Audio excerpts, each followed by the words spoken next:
ಹಾಗಾಗಿ ಬೆಂಗಳೂರಿಗೆ ಜಲಕ್ಷಾಮದ ಭೀತಿ ಎದುರಾಗುತ್ತಾ? ಹಾಗಾದ್ರೆ ಮಳೆ ಕೊರತೆ ಮುನ್ಸೂಚನೆ ಬೆನ್ನಲ್ಲೇ ಅಲರ್ಟ್ ಆಗಿದೆ BWSSB. ಮಳೆಗಾಲವಾದ್ರೂ ಬೆಂಗಳೂರಿಗೆ ನೀರನ್ನ ಕೊಡಿ ಅಂತ ಮನವಿಯನ್ನ ಮಾಡಿಕೊಳ್ಳಲಾಗ್ತಾ ಇದೆ. ಕಾವೇರಿ ನೀರಾವರಿ ನಿಗಮಕ್ಕೆ ಪತ್ರವನ್ನ ಜಲಮಂಡಳಿ ಬರೆದಿದೆ.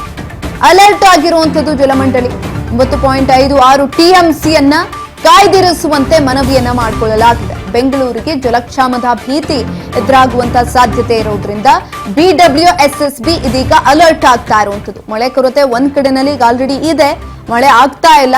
ಹಾಗಾಗಿ 9.56 TMC ನೀರನ್ನ ಕಾಯ್ದಿರಿಸಬೇಕು ಅಂತ ಮನವಿಯನ್ನ ಮಾಡಿಕೊಳ್ಳಲಾಗ್ತಾ ಇದೆ. ಮಳೆ ಕೊರತೆ ಮುನ್ಸೂಚನೆ ಬೆನ್ನಲ್ಲೇ BWSSB ಅಲರ್ಟ್ ಆಗಿರುವಂತದ್ದು. ಯಾಕಂತಂದ್ರೆ ಬೆಂಗಳೂರಿನಲ್ಲಿರುವಂತಹ ಜನರಿಗೆ ಯಾವುದೇ ರೀತಿಯಲ್ಲೂ ಸಮಸ್ಯೆ ಆಗಬಾರ್ದು. ಅಪಾರ ಪ್ರಮಾಣದಲ್ಲಿ ಜನಸಂಖ್ಯೆ ಇದೆ, ನೀರು ಅತಿ ಹೆಚ್ಚಿನದಾಗಿ ಬೇಕಾಗತ್ತೆ.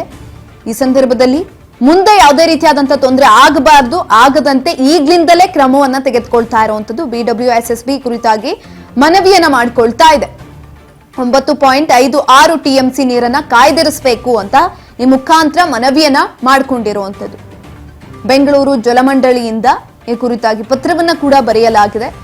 ಕಾವೇರಿ ನೀರಾವರಿ ನಿಗಮಕ್ಕೆ ಒಂದು ಪತ್ರವನ್ನ ಬರೆದಿರುವಂತದ್ದು ಜಲಮಂಡಳಿ.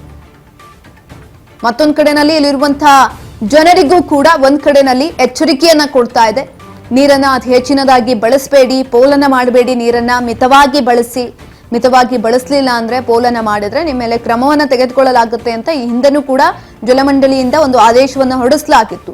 ಈ ಒಂದು ಸಂದರ್ಭದಲ್ಲಿ ಮಳೆ ಕೈ ಕೊಟ್ಟಿದೆ. ಮತ್ತೊಂದು ಕಡೆನಲ್ಲಿ ಕಬಿನಿ, KRS ಎರಡೂ ಡ್ಯಾಮ್ನಲ್ಲೂ ಕೂಡ ನೀರಿನ ಮಟ್ಟ ಕಡಿಮೆ ಆಗಿರೋದ್ರಿಂದ ನೀರನ್ನ ಕಡಿಮೆ ಬಳಸಬೇಕಾಗುತ್ತೆ. ಜನರ ಮೇಲೂ ಕೂಡ ಎಷ್ಟು ಹೊಣೆ ಇದೆಯೋ ಅಷ್ಟೇ ಮಂಡಳಿ ಮೇಲೂ ಕೂಡ ಹೊಣೆ ಇರುವಂತದ್ದು. ಹಾಗಾಗಿ ಅಲರ್ಟ್ ಆಗಿದೆ ಜಲಮಂಡಳಿ.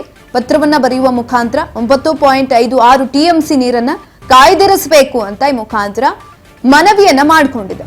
ಬರಿದಾಗ್ತಾ ಇದೆ. ಕಾವೇರಿ ಕೊಳ್ಳದ ಜಲಾಶಯಗಳು ನೀರಿಲ್ಲ ಅಲ್ಲಿ. ಮತ್ತೊಂದು ಕಡೆನಲ್ಲಿ ರೈತರು ಕೂಡ ಕೇಳ್ತಾ ಇದ್ದಾರೆ, ನಾಲೆಗಳಿಗೆ ನೀರನ್ನ ಬಿಡಿ, ಇಲ್ಲಾಂದ್ರೆ ಬೆಳೆ ನಾಶ ಆಗತ್ತೆ, ನಾವೇನ್ ಮಾಡ್ಬೇಕು ಅಂತ ಅವರು ಪ್ರಶ್ನೆಯನ್ನ ಕೇಳ್ತಿದ್ರೆ, ಈ ಕಡೆನಲ್ಲಿ ಅಲ್ಲಿಂದನೇ ಬೆಂಗಳೂರಿಗೆ ನೀರ್ ಬರ್ಬೇಕಾಗಿತ್ತು. ಆ ಕಡೆನೂ ಕೂಡ ಗಮನವನ್ನ ಹರಿಸ್ತಾ ಇರುವಂತದ್ದು ಜಲಮಂಡಳಿ ಸೂಕ್ತವಾದಂತಹ ಕ್ರಮವನ್ನ ತೆಗೆದುಕೊಳ್ಳೋದಕ್ಕೆ ಮುಂದಾಗ್ತಾ ಇದೆ.